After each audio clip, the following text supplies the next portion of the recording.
warahmatullahi wabarakatuh teman-teman. Jumpa lagi di channel Anggaung. Seperti yang kita ketahui teman-teman, bahwa lebah membutuhkan nektar dari bunga. Nah, hari ini saya akan membahas fakta daripada bunga yang biasa dihisap nektarnya oleh lebah. Fakta daripada tanaman kaliandra teman-teman. Bunga ini yang biasa dihisap oleh lebah dan diambil nektarnya. Kita mulai mengenal dengan bunga kaliandra merah. Nah, tanaman ini juga termasuk tanaman yang anti gulma, serbaguna teman-teman. Kaliandra merah adalah tanaman multiguna yang berasal dari Guatemala. Pohon ini memiliki banyak keunggulan teman-teman. Nama asli tanamannya adalah Silipde Colorado. Wah, susah juga ya sebutannya. Ia didatangkan pertama kali tahun 1936 dari Guatemala. Nama ilmiahnya adalah Kaliandra Calothyrsus merses. Susah sekali ya nyebutnya ya. Nah, di sana juga memiliki beberapa julukan. Di antaranya Cabello de Angel yang berarti rambut malaikat, dan Barbesol yang artinya jenggot matahari. Nah, bunga ini juga memiliki saudara yang berbunga putih, atau bisa disebut kaliandra putih. Kaliandra ini merupakan spesies tanaman multiguna, memiliki sifat-sifat unggul yang bermanfaat bagi manusia maupun lingkungan. Keunggulannya apa aja sih? Nah, yang pertama, jenis ini merupakan tanaman pionir yang bisa dimanfaatkan untuk memberantas tanaman liar, semisal alang-alang, tembelekan, dan gelagah. Ia banyak dimanfaatkan untuk menahan erosi. Akarnya banyak mengandung bintil-bintil penyubur tanah, leguminosa, sehingga dapat digunakan untuk memperbaiki struktur tanah. Nah, bagus nih teman-teman untuk memperbaiki struktur tanah. Daunnya cepat rimbun loh, sehingga sangat berguna untuk mempercepat penutupan lahan dan mudah lapuk, sehingga cepat membentuk humus di tanah. Daunnya juga dapat dimanfaatkan sebagai pakan ternak. Kayunya bermanfaat sebagai kayu bakar yang bermutu baik karena ia cepat kering. Ia juga digunakan sebagai tanaman pelindung bagi kopi dan teh. Kaliandra merah memiliki bunga-bunga yang cantik, sehingga pantas ditanam di pinggir jalan, pekarangan rumah, tanggul-tanggul irigasi, atau pematang sawah. Nah, kita masuk ke morfologi kaliandra merah. Kaliandra merah ini adalah pohon kecil bercabang dengan ketinggian rata-rata 3-5 meter. Meski begitu, ia bisa mencapai tinggi maksimum 12 meter, dengan diameter batang bisa mencapai maksimum 20 cm. Kulit batangnya berwarna merah atau abu-abu yang tertutup oleh lentisel kecil.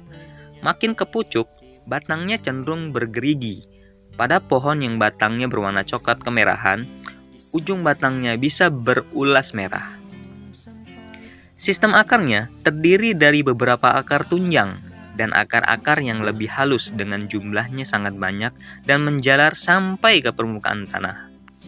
Jika di dalam tanah di mana ia tumbuh terdapat rhizobia dan mycorrhiza, akan terbentuk asosiasi antara jamur dengan bintil-bintil akarnya. Kaliandra memiliki daun-daun yang lunak yang terbagi menjadi daun-daun kecil. Panjang daun utama bisa mencapai 20 cm dan lebar 15 cm.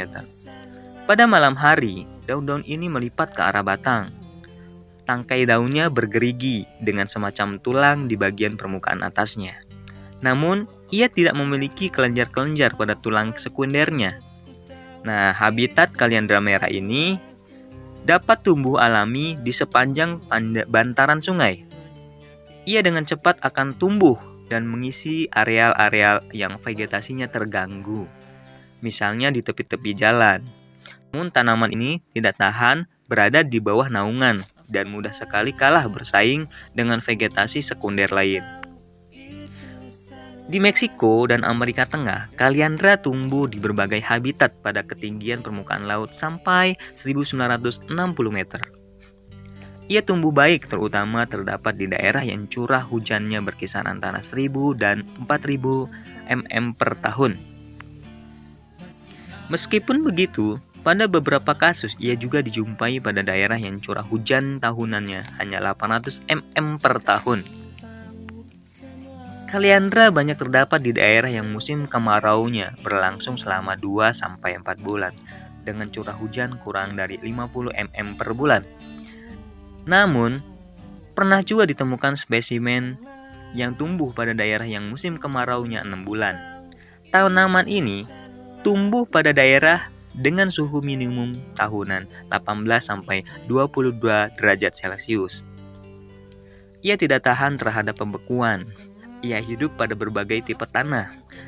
Nah, untuk di tempat asalnya, kaliandra merah ini berbunga sepanjang tahun dengan puncak terjadi antara bulan Maret dan Juli. Di Indonesia, musim berbunga bervariasi antara daerah satu dengan daerah lainnya, bergantung pada jumlah curah hujan. Puncaknya biasanya berlangsung antara bulan Januari dan April. Tandan bunga kaliandra berkembang dalam posisi terpusat dan bunganya bergerombol di sekitar ujung batang. Bunga kemudian matang dari pangkal ke ujung selama beberapa bulan. Bunga kaliandra mekar selama 1 malam saja dengan benang-benang mencolok. Umumnya berwarna putih di pangkalnya dan merah di ujungnya, meski kadang ada juga yang berwarna merah jambu.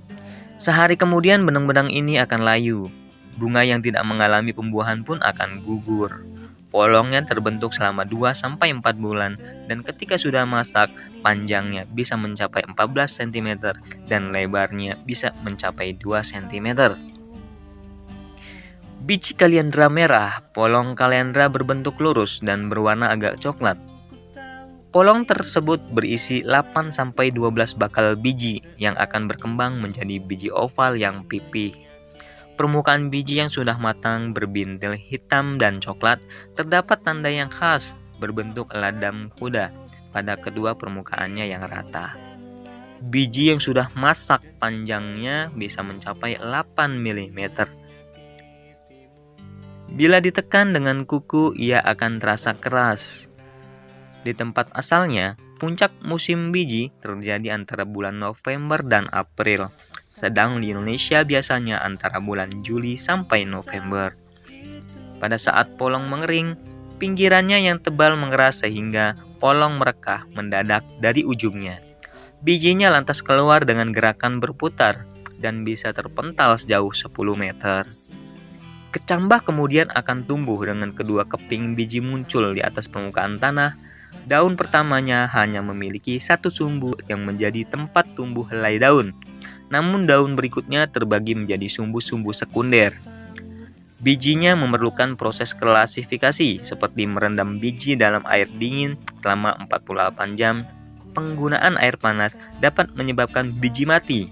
Klarifikasi secara mekanis juga bisa dilakukan.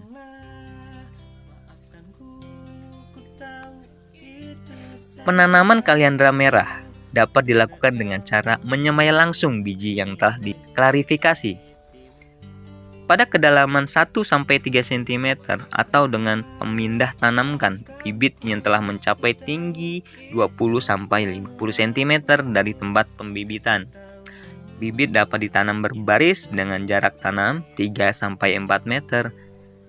Bila akan dimanfaatkan sebagai sumber pakan, bisa ditanam dengan jarak 0,5-1 meter secara menyebar.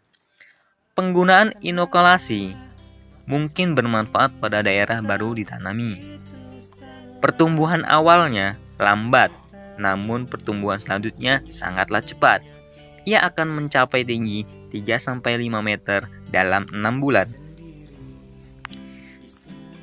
Begitulah teman-teman fakta daripada bunga kaliandra.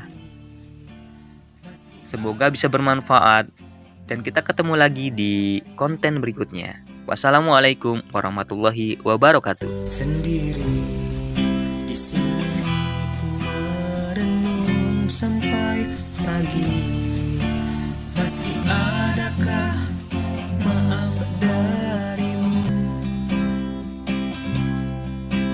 Jika ku tahu semua akan seperti ini, pasti tak ku